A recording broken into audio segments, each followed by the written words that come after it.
जय हिंद दोस्तों, मैं हूं आपका दोस्त केबी और डेली करंट अफेयर्स के एक नए वीडियो में आप सभी का स्वागत है। तो आज के इस वीडियो में हम 27 अक्टूबर 2020 से जो भी महत्वपूर्ण प्रश्न आपकी परीक्षाओं में पूछे जा सकते हैं उन सभी प्रश्नों को डिस्कस करेंगे। तो चलिए पहले प्रश्न के साथ में आज के इस वीडियो की हम शुरुआत करते हैं। किस ई कॉमर्स कंपनी ने Aditya Birla fashion and retail limited में 7.8% की हिस्सेदारी को खरीद लिया है? तो ये हिस्सेदारी खरीदी है फ्लिपकार्ट कंपनी ने, यानी कि इस प्रश्न का ऑप्शन बी करेक्ट होगा। तो आदित्य बिरला ग्रुप के बारे में आपने सुना होगा, उसी की एक सब्सिडियरी कंपनी है जिसका नाम है Aditya Birla fashion and retail limited. तो इसके लिए अभी फ्लिपकार्ट ने समझौता किया है और इसमें 1500 करोड़ रुपए में 7.8% हिस्सेदारी को खरीद लिया है। बात करते हैं हम लोग फ्लिपकार्ट कंपनी के बारे में। तो आप सभी को पता होगा कि अमेजन के बाद में हमारे देश की दूसरी सबसे बड़ी ई कॉमर्स कंपनी है फ्लिपकार्ट और इसकी पेरेंट कंपनी का नाम है वॉलमार्ट जो कि अमेरिका की कंपनी है। फ्लिपकार्ट की स्थापना 2007 में की गई थी दो लोगों के द्वारा, एक थे सचिन बंसल और एक थे बिन्नी बंसल। इसका मुख्यालय आपको मिल जाएगा बेंगलुरु में और वर्तमान में इसके सीईओ हैं कल्याण कृष्णमूर्ति। तो इसके बारे में आपको यहाँ पर ध्यान रखना है। और वीडियो अगर आपको पसंद आता है तो इसे लाइक करने के साथ अपने सभी दोस्तों के साथ में शेयर जरूर किया करें। और इस वीडियो की जो पीडीएफ है वह आपको टेलीग्राम पर मिल जाएगी। तो टेलीग्राम पर आपको सिंपली सर्च करना है केवी गुरुजी और वहां से आप टेलीग्राम चैनल को ज्वाइन कर सकते हैं। बाकी के जो पीडीएफ हैं उनको आप लोग kvguruji.in से भी डाउनलोड कर सकते हैं या फिर उस साइट पर विजिट करके आप वहां पर करंट अफेयर को डेली पढ़ भी सकते हैं। तो चलिए बढ़ते हैं अगले प्रश्न की तरफ। अक्टूबर 2020 में डॉर्नियर एयरक्राफ्ट के पहले बैच पर किस महिला या किन महिलाओं को तैनात किया गया? तो ध्यान रखिएगा, कुल मिलाकर के हमारी 3 महिला पायलट को यहाँ पर तैनात किया गया है। तो इस प्रश्न का ऑप्शन डी करेक्ट होगा। अब ये 3 लोग हैं कौन कौन? तो एक तो हैं हमारी दिव्या शर्मा, दूसरी है शिवांगी और तीसरी है शुभांगी स्वरूप। तो इन तीनों के बारे में आपको यहाँ पर ध्यान रखना है। अब हुआ क्या है यहाँ पर देखिए, जो हमारा एक डॉर्नियर एयरक्राफ्ट है, यहाँ पर आप पीछे देख सकते हैं डॉर्नियर एयरक्राफ्ट को। तो इसका मुख्य रूप से उपयोग किया जाता है जो भी हमारे समुद्रों के लिए अभियान होते हैं। तो यहाँ पर जो भी हमारे इस प्रकार के मेरीटाइम मिशन हैं उनके लिए महिला पायलटों के पहले बैच की यहाँ पर नियुक्ति की गई है। और यह जो आपका डॉर्नियर एयरक्राफ्ट होगा इसका संचालन कहाँ से होगा? तो दक्षिणी नौसेना कमान, जिसका मुख्यालय आपको मिलेगा कोच्चि में, वहां से इसका संचालन किया जाएगा। तो तीनों के नाम आपको ध्यान रखने हैं। नाम है दिव्या शर्मा, शिवांगी और है शुभांगी। इसके अलावा कुछ अन्य महिलाओं के बारे में आपको ध्यान रखना है, जैसे कि पहली बार हेलीकॉप्टर स्टीम पर्यवेक्षक में शामिल किया गया 2 महिलाओं को। एक तो है कुमुदनी त्यागी, दूसरी है रुति सिंह। नौसेना की पहली महिला पायलट बनी थी शिवांगी सिंह। भारतीय तटरक्षक बल की पहली महिला डीआईजी कौन बनी है? तो नूपुर कुलश्रेष्ठ इस पद पर नियुक्त की गई हैं। और फाइटर प्लेन उड़ाने वाली पहली महिला कौन है? तो अवनी चतुर्वेदी है पहली महिला। इसके अलावा आपको उत्तर प्रदेश के शिवांगी का भी नाम याद रखना है जो कि हमारे राफाइल जेट विमान को उड़ाएंगी। तो इन सभी महिलाओं के बारे में आपको जरूर ध्यान रखना है क्योंकि इनमें से सारी के नाम महत्वपूर्ण हैं। अगला प्रश्न है, अक्टूबर 2020 में जारी रिपोर्ट के अनुसार पीएम स्वनिधि योजना के कार्यान्वयन में कौन सा राज्य पहले स्थान पर रहा? तो यहाँ पर पहले स्थान पर रहा है उत्तर प्रदेश। तो इस प्रश्न का ऑप्शन ए करेक्ट होगा। आपको मैंने बताया था कि हमारे यहाँ का जो आवास और शहरी मामलों का मंत्रालय है उसके द्वारा 1 जून 2020 को जो भी हमारे स्ट्रीट वेंडर होते हैं, यानी कि जो हमारे फेरी लगाने वाले लोग होते हैं, उनको वित्तीय सहायता देने के लिए एक योजना की शुरुआत की गई थी जिसका नाम था पीएम स्वनिधि, यानी कि prime minister street vendors Atmanirbhar Nidhi. और इसके अंतर्गत उन सभी को 10,000 रुपए तक का ऋण दिया जाएगा। तो अभी इसके ऊपर एक रिपोर्ट आई है और रिपोर्ट में बताया गया कि हमारे पूरे देश में कुल मिलाकर के 24 लाख लोगों ने अप्लाई किया इस ऋण के लिए, जिनमें से 5.35 लाख लोगों को अभी तक ऋण दिया जा चुका है। बात करते हैं उत्तर प्रदेश राज्य की, तो यहाँ पे 6 लाख लोगों ने आवेदन किया और इनमें से 1.87 लाख लोगों को ऋण दिया गया है। तो आपको ध्यान रखना है कि उत्तर प्रदेश इसके कार्यान्वयन में रहा है पहले स्थान पर। उत्तर प्रदेश की बात करते हैं तो राजधानी लखनऊ में है, राज्यपाल आनंदीबेन पटेल हैं, मुख्यमंत्री यहाँ के हैं योगी आदित्यनाथ। मुख्य न्यायाधीश कौन है तो गोविंद माथुर यहाँ के मुख्य न्यायाधीश हैं और उच्च न्यायालय आपको मिल जाएगा प्रयागराज में। राष्ट्रीय पार्क की बात करते हैं तो दुधवा नेशनल पार्क यहाँ का राष्ट्रीय पार्क है। टाइगर रिजर्व आपको 3 मिलेंगे, अमानगढ़, पीलीभीत और दुधवा। रामसर स्थलों की बात करते हैं तो यहाँ पर आपको भारत के सर्वाधिक यानी कि कुल मिलाकर के 7 रामसर स्थल मिलेंगे। समसपुर, नवाबगंज, पार्वती अर्गा, समन, ऊपरी गंगा नदी, सरसई नंवर झील और है सैंडी। उत्तर प्रदेश में एकमात्र एलिफेंट रिजर्व है जिसका नाम है उत्तर प्रदेश। बाकी ये सारे उत्तर प्रदेश से जुड़े हुए करंट अफेयर्स हैं जिनको आप लोग जो पीडीएफ दिया जाएगा उसमें पढ़ सकते हैं। अक्टूबर 2020 में Portuguese Grand Prix Formula 1 race किस खिलाड़ी ने जीत लिया तो ये जीता है ऑल टाइम के चैंपियन लुइस हैमिल्टन ने, यानी कि इस प्रश्न का ऑप्शन सी करेक्ट होगा। तो आपको अगर याद हो तो इससे पहले वाला जो जीता गया था फार्मूला 1 रेस, उस समय मैंने आपको बताया था कि लुइस हैमिल्टन जो कि यूनाइटेड किंगडम के फार्मूला 1 रेसर हैं और ब्रिटेन के ये खिलाड़ी हैं, यूनाइटेड किंगडम या फिर ब्रिटेन की ये फार्मूला 1 रेसर है और मर्सिडीज के ये चालक हैं। तो इन्होंने 91 फार्मूला 1 रेसिंग को जीत करके जर्मनी के माइकल शुमाकर के रिकॉर्ड की बराबरी की थी। तो अब इन्होंने माइकल शुमाकर के रिकॉर्ड को तोड़ दिया है और इस प्रकार से पूरे फार्मूला 1 रेसिंग के इतिहास में सबसे ज़्यादा रेस जीतने वाले ये दुनिया के पहले खिलाड़ी बन गए हैं, यानी कि 92 रेस जीतने वाले ये पहले खिलाड़ी बन गए हैं। ये जो आपका हुआ पुर्तगीज ग्रांड प्रिक्स, तो इसमें फिनलैंड के वाल्टेरी बोटास रहे दूसरे स्थान पे जो कि मर्सिडीज के चालक हैं और नीदरलैंड के मैक्स वर्स्टप्पन रहे हैं तीसरे स्थान पे जो कि रेडबुल के चालक हैं। इसके अलावा एक जरूरी चीज़ आपको ध्यान रखनी है कि जिस वर्ष किसी भी खिलाड़ी के द्वारा सबसे ज़्यादा फार्मूला 1 रेसिंग खिताब जीता जाता है वह उस वर्ष की फार्मूला 1 चैंपियनशिप का भी विजेता होता है। तो अभी तक लुइस हैमिल्टन कुल मिलाकर के 6 बार फार्मूला 1 चैंपियनशिप भी जीत चुके हैं। इसको जीतने का रिकॉर्ड भी है माइकल शुमाकर के नाम पर, यानी कि इन्होंने 7 बार जीता है। तो संभवतः आने वाले कुछ सालों में लुइस हैमिल्टन के द्वारा ये रिकॉर्ड भी तोड़ा जाएगा। किस राज्य की सरकार ने शहरी पर्यावरण सुधार प्रोग्राम यानी कि अर्बन इन्वायरमेंटल रिफॉर्म प्रोग्राम की शुरुआत की तो इसे लॉन्च किया है पंजाब राज्य की सरकार ने, यानी कि इस प्रश्न का ऑप्शन सी करेक्ट होगा। तो पंजाब के सीएम कौन है? अमरिंदर सिंह जी। तो अमरिंदर सिंह जी के द्वारा 11,000 करोड़ रुपए की निधि के साथ में अर्बन इन्वायरमेंट रिफॉर्म प्रोग्राम को यहाँ पर लॉन्च किया गया है। तो इसके बारे में आपको ध्यान रखना है। तो इसके अंतर्गत किया क्या जाएगा, तो जो भी पंजाब राज्य के बड़े शहर हैं जैसे कि पटियाला हो गया, लुधियाना है, जालंधर है, अमृतसर है, यहाँ पर नहरों के माध्यम से स्वच्छ जल की आपूर्ति की जाएगी। तो इसीलिए इसके बारे में आपको ध्यान रखना है। बाकी पंजाब राज्य की बात करते हैं तो पंजाब स्मार्ट कनेक्ट योजना शुरू की गई, प्राइड ऑफ पंजाब पहल की शुरुआत की गई, आईआईटी रोपण के साथ में स्किल डेवलपमेंट के लिए पंजाब राज्य की सरकार ने समझौता किया है, बिनी महाजन पंजाब की पहली महिला मुख्य सचिव बनी है, खेलो इंडिया यूनिवर्सिटी गेम में पंजाब यूनिवर्सिटी रहा था शीर्ष पर, गोवा पंजाब नाम का यहाँ पर ऐप लॉन्च किया गया था। 2022 में जो कॉमनवेल्थ तीरंदाजी खेल होंगे उसका आयोजन चंडीगढ़ में होगा, यानी कि पंजाब की राजधानी में। और अभी कुछ समय पहले सरकारी नौकरियों में महिलाओं के लिए 33% आरक्षण की भी घोषणा की गई है पंजाब राज्य की सरकार के द्वारा। बाकी राजधानी चंडीगढ़ में है, राज्यपाल बीपी सिंह बदनौर हैं, मुख्यमंत्री यहाँ के हैं अमरिंदर सिंह।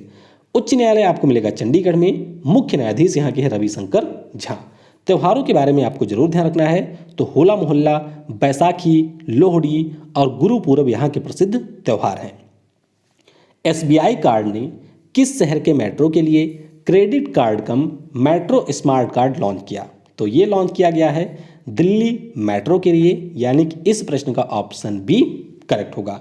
अब देखिए एसबीआई कार्ड जो है यानी कि एसबीआई बैंक की सब्सिडियरी, इसके द्वारा दिल्ली मेट्रो रेल कारपोरेशन के साथ में मिलकर के दिल्ली मेट्रो एसबीआई कार्ड को लॉन्च किया गया है। अब इस कार्ड की खास बात क्या है, तो इस कार्ड की खास बात यह है कि इसका प्रयोग आप मेट्रो की यात्रा के दौरान कर सकते हैं। इसके अलावा अगर आपको ये कार्ड चाहिए तो 499 रुपये के फीस को पे करने के बाद में आप SBI के वेबसाइट से इस कार्ड को ऑर्डर कर सकते हैं। और अगर आपने 1 वर्ष के भीतर 1 लाख से अधिक ट्रांजैक्शन कर लिया इस कार्ड के माध्यम से, तो फिर आपके ये 499 रुपये वापस हो जाएंगे। अब यहाँ पर मैंने आपको बताया कि यह क्रेडिट कार्ड कम मेट्रो स्मार्ट कार्ड है। अब इसका मतलब क्या है? इसका मतलब ये है कि आप इसका उपयोग न केवल मेट्रो की यात्रा के दौरान कर सकते हैं, बल्कि क्रेडिट कार्ड की तरह अन्य किसी प्रकार के लेन देन के लिए भी कर सकते हैं। और इस कार्ड की खास बात यह है कि मान लीजिए आपने कार्ड को अपने किसी बैंक अकाउंट से लिंक किया हुआ है। किससे? किसी बैंक अकाउंट से आपने लिंक कर दिया, और लिंक करने के बाद में आपके कार्ड में बैलेंस रहा 100 रुपये या 100 रुपये से कम हो गए, तो उस स्थिति में यह कार्ड आपके अकाउंट से 200 रुपये का रिचार्ज ऑटोमेटिक कर लेगा। यानी कि यहाँ पर आपको कुछ करने की आवश्यकता नहीं होगी, ये ऑटोमेटिक आपके अकाउंट से 200 रुपये कट करेगा और इस कार्ड में भर देगा। तो ये आपको भी ध्यान रखना है। अक्टूबर 2020 में जारी कोविड-19 सेफ्टी प्रोटोकॉल के अनुसार विश्व का सबसे सुरक्षित एयरपोर्ट कौन सा है? तो सबसे सुरक्षित एयरपोर्ट है चंगी एयरपोर्ट, यानी कि इस प्रश्न का ऑप्शन सी करेक्ट होगा। तो सेफ ट्रैवल बैरोमीटर के द्वारा दुनिया भर के कुल मिलाकर के 200 हवाई अड्डों का यहाँ पर समीक्षा की गई, और इस समीक्षा में ये देखा गया कि कोविड-19 के मद्देनज़र किस एयरपोर्ट के ऊपर सबसे ज़्यादा सावधानी बरती गई है। तो इसमें सिंगापुर का जो चंगी एयरपोर्ट है, इसको 5 में से 4.7 अंक मिले, और इस प्रकार से ये रहा पहले स्थान पे। हमारे दिल्ली वाला जो इंदिरा गांधी एयरपोर्ट है, ये यहाँ पर रहा है दूसरे स्थान पर। इसके अलावा जर्मनी का जो फ्रैंकफर्ट एयरपोर्ट है, ये भी रहा है दूसरे स्थान पर। तो दिल्ली वाले के बारे में आपको जरूर ध्यान रखना है कि ये हमारा रहा है दूसरे स्थान पर। और कुछ समय पहले मैंने आपको बताया था पुडुचेरी एयरपोर्ट के बारे में। ये चर्चा में क्यों था? क्योंकि 100% सौर ऊर्जा से संचालित होने वाला भारतीय विमानन प्राधिकरण यानी कि एयरपोर्ट अथॉरिटी ऑफ इंडिया का पहला हवाई अड्डा बन गया है पुडुचेरी। तो इसके बारे में भी आपको याद रखना है। हालांकि अगर आपसे ये पूछ लिया जाता है कि 100% सौर ऊर्जा से संचालित होने वाला हमारे देश का पहला हवाई अड्डा कौन है, तो उस स्थिति में आपका उत्तर होगा कोचीन। तो दोनों एयरपोर्ट के बारे में आपको ध्यान रखना है। भारतीय मूल के वावेल राम कलावन किस देश के नए राष्ट्रपति के रूप में चुने गए? तो ये चुने गए हैं सेशल्स देश के राष्ट्रपति के रूप में, यानी कि इस प्रश्न का ऑप्शन ए करेक्ट होगा। तो इनके जो पिताजी थे वावेल राम कलावन के, ये थे बिहार के। तो बिहार से ये चले गए थे सेशल्स में और वहीं पर बस गए थे। तो उन्हीं के पुत्र हैं वावेल राम कलावन, यानी कि इनके जो पिता हैं उनके पुत्र हैं वावेल राम कलावन। तो 1977 के बाद में ऐसा पहली बार हुआ है कि जब कोई व्यक्ति सेशल्स देश का राष्ट्रपति बना है भारतीय मूल का। तो इनकी पार्टी थी लिनियन डेमोक्रेटिक सेशल्वा। तो इस पार्टी से ये थे और इनकी पार्टी को कुल मिलाकर के 54% मत मिले। इसी के साथ में ये सेशल्स के राष्ट्रपति बन गए हैं। सेशल्स की बात करते हैं तो यह हिंद महासागर का एक छोटा सा द्वीपीय देश है जिसकी राजधानी आपको मिलेगी विक्टोरिया में। तो यहाँ पर आप देख सकते हैं सेशल्स आइलैंड को, यानी कि सेशल्स देश को, और सेशल्स का एक छोटा सा यहाँ पर द्वीप है जिसका नाम है अजम्पशन आइलैंड। तो अजम्पशन आइलैंड पे भारत एक अपने सेना का बेस भी बना रहा है। तो इसके बारे में भी आपको ध्यान रखना है। अक्टूबर 2020 में बर्ड व्यवहार श्रेणी यानी कि बर्ड बिहेवियर कैटेगरी में वन्य जीव फोटोग्राफर के लिए किसको यहाँ पर पुरस्कृत किया गया है? तो ये पुरस्कार मिला है संबत सुब्बैया को। तो इस प्रश्न का ऑप्शन बी करेक्ट होगा। और ये पुरस्कार दिया किसके द्वारा गया? तो लंदन का जो प्राकृतिक इतिहास संग्रहालय है उसके द्वारा यहाँ पर संबत सुब्बैया को बर्ड बिहेवियर कैटेगरी में वन्य जीव फोटोग्राफर पुरस्कार से सम्मानित किया गया है। और इससे पहले मैंने आपको एक नाम और बताया था जो कि है ऐश्वर्या श्रीधर का। तो ऐश्वर्या श्रीधर के बारे में आपको ये ध्यान रखना है कि इनके द्वारा एक फ़ोटो खींची गई थी जिसको लाइट्स ऑफ फैशन का नाम दिया गया था और इसके लिए इन्हें wild life photographer of the year का पुरस्कार मिला था। तो यहाँ पर दोनों भारत के फोटोग्राफर के बारे में आपको ध्यान रखना है। संबत सुब्बैया की बात करें तो यहाँ पर आप देख सकते हैं और ये है वो फोटो जिसको इन्होंने क्लिक किया था। तो ये आप देख सकते हैं एक सांप है, यहाँ पर एक बाज है और इस फोटो को कैप्चर किया था संबत सुब्बैया ने। अक्टूबर 2020 में जारी द ओखला स्पीच टेस्ट वैश्विक सूचकांक में मोबाइल इंटरनेट स्पीड में भारत किस स्थान पर रहा है? तो भारत यहाँ पर रहा है 131वें स्थान पर, यानी कि इस प्रश्न का ऑप्शन सी करेक्ट होगा। आपको याद होगा कि केबल डॉट क्या नाम है, केबल डॉट co.uk, इस वेबसाइट के बारे में बताया था कि इसने दुनिया में किस देश में सबसे ज़्यादा महंगा डाटा है या सस्ता डेटा है, इसके बारे में रिपोर्ट जारी की थी। तो उसके हिसाब से भारत में जो डेटा है वह दुनिया में सबसे सस्ता है। तो ये रिपोर्ट में मैंने आपको बताया था, लेकिन यहाँ पर जो ओखला स्पीड टेस्ट रिपोर्ट जारी की गई है इसमें यह बताया गया है कि किसी देश में इंटरनेट की स्पीड कितनी है। तो इसमें हमारा देश रहा है 131वें स्थान पर। अब आपको ये ध्यान रखना है कि ये जो स्पीड टेस्ट की रैंकिंग जारी की गई है इसको दो कैटेगरी में जारी किया गया है। एक तो है आपका मोबाइल के लिए यानी कि 4G कनेक्शन के लिए, और दूसरा है आपका ब्रॉडबैंड के लिए। तो मोबाइल वाले में भारत रहा है 131वें स्थान पे, और अगर हम लोग ब्रॉडबैंड वाले की बात करते हैं तो इसमें भारत रहा है 70वें स्थान पर। वहीं पर 121 Mbps की स्पीड के साथ में दक्षिण कोरिया रहा है पहले स्थान पे और चीन रहा है इसमें दूसरे स्थान पर। भारत में अगर हम लोग ये जो मोबाइल की इंटरनेट स्पीड है इसकी बात करें तो ये है 12.07 मेगाबाइट पर सेकेंड, जबकि वैश्विक इंटरनेट स्पीड कितनी है तो ये है 35.26 Mbps। तो ये आपको ध्यान रखना है। अगला प्रश्न है, अक्टूबर 2020 में आउटस्टैंडिंग यंग पर्सन 2020 पुरस्कार से किसे सम्मानित किया गया? तो आपको ध्यान रखना है कि जैजनी वर्गीस को यहाँ पर आउटस्टैंडिंग यंग पर्सन 2020 पुरस्कार से सम्मानित किया गया है। तो इस प्रश्न का ऑप्शन सी करेक्ट होगा। अब जैजनी वर्गीस की अगर हम लोग बात करते हैं तो ये एक भारतीय मूल की प्लास्टिक सर्जन है, यानी कि प्लास्टिक सर्जरी इनके द्वारा की जाती है। अब पुरस्कार इनको क्यों मिला? क्योंकि जो हमारा स्तन कैंसर होता है जिसे हम लोग ब्रेस्ट कैंसर के नाम से जानते हैं, इसके निदान और इसके उपचार के क्षेत्र में इन्होंने विशेष योगदान दिया था और उसी के लिए इनको ये पुरस्कार मिला है। तो पुरस्कार मिला कहाँ पर? तो जूनियर चैम्बर इंटरनेशनल के दौरान चिकित्सा नवाचार के क्षेत्र में इनको यहाँ पर आउटस्टैंडिंग यंग पर्सन 2020 पुरस्कार से सम्मानित किया गया। बाकी परसों हम लोगों ने डिस्कस किया था सखारोव पुरस्कार के बारे में, जो कि मिला है बेलारूस के जो अपोजिशन के लीडर हैं स्वेतलाना तिखानोवस्कावा को, और साइयब्रा को इस वर्ष का शास्त्र रामानुजम पुरस्कार मिला है। तो इनके नाम भी आपको ध्यान रखने हैं। बाकी एक नाम यहाँ पर आपको दिख रहा होगा, तो इसके बारे में आपको नीचे कमेंट में बताना है कि ये चर्चा में क्यों रहे थे। नयानी नरसिम्हा रेड्डी, जिनका हाल ही में निधन हुआ, किस राज्य के पहले गृह मंत्री थे? तो ये पहले गृह मंत्री थे तेलंगाना राज्य के, यानी कि इस प्रश्न का ऑप्शन बी करेक्ट होगा।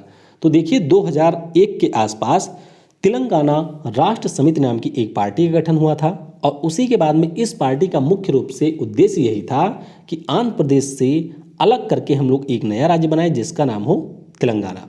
तो तेलंगाना यहाँ पर एक नया राज्य बना था 2 जून 2014 को, और उसके बाद में ये तेलंगाना राष्ट्र समिति पार्टी से तेलंगाना राज्य के पहले गृह मंत्री बने थे। तो अभी इनका निधन हुआ है। इसके अलावा आपको एक नाम और ध्यान रखना है जो कि है ली कुन ही का। तो इनका भी अभी निधन हुआ है और ये सैमसंग कंपनी के क्या थे? सैमसंग कंपनी के ये पूर्व अध्यक्ष थे। बाकी आइए कुछ अन्य चीज़ें भी जान लेते हैं। पंजाब में जो पटियाला जिला है, राज्य नहीं है पटियाला जिला है, यहाँ पर एक स्पोर्ट्स विश्वविद्यालय के निर्माण की आधारशिला रखी गई है और इसका नाम होगा महाराजा भूपेंद्र सिंह पंजाब स्पोर्ट्स विश्वविद्यालय।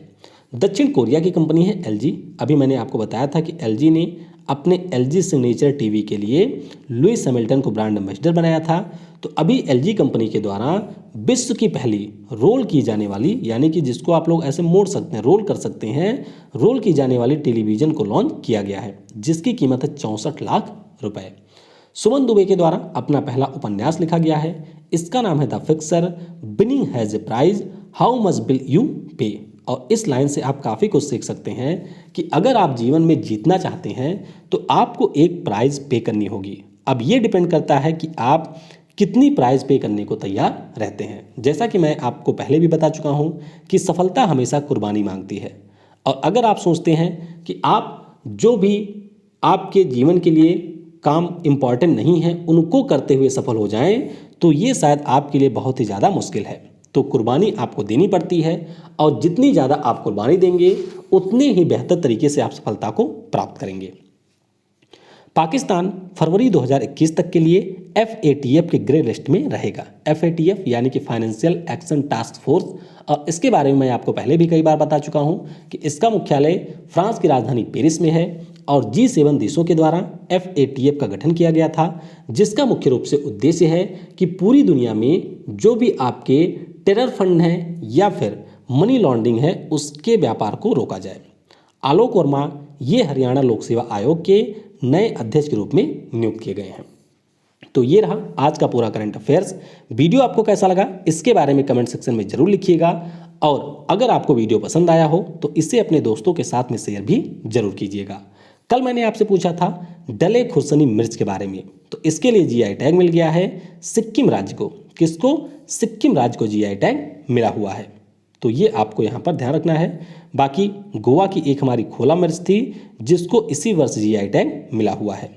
आज के वीडियो से आपके लिए प्रश्न है, इंडिया पोस्ट पेमेंट बैंक के MD और CEO के रूप में किसे नियुक्त किया गया? तो इस प्रश्न का उत्तर आपको नीचे कमेंट सेक्शन में देना है। और जो हमारी भारत के पड़ोसी देशों वाली सीरीज है उसमें आज हम लोग बांग्लादेश के बारे में डिस्कस करेंगे, तो उस वीडियो को भी आप लोग जरूर देखिएगा। तो वीडियो को समय देने के लिए आप सभी को बहुत बहुत धन्यवाद। Thanks for watching. जय हिंद, जय भारत, और सबसे जरूरी, पढ़ेगा भारत तो बढ़ेगा भारत।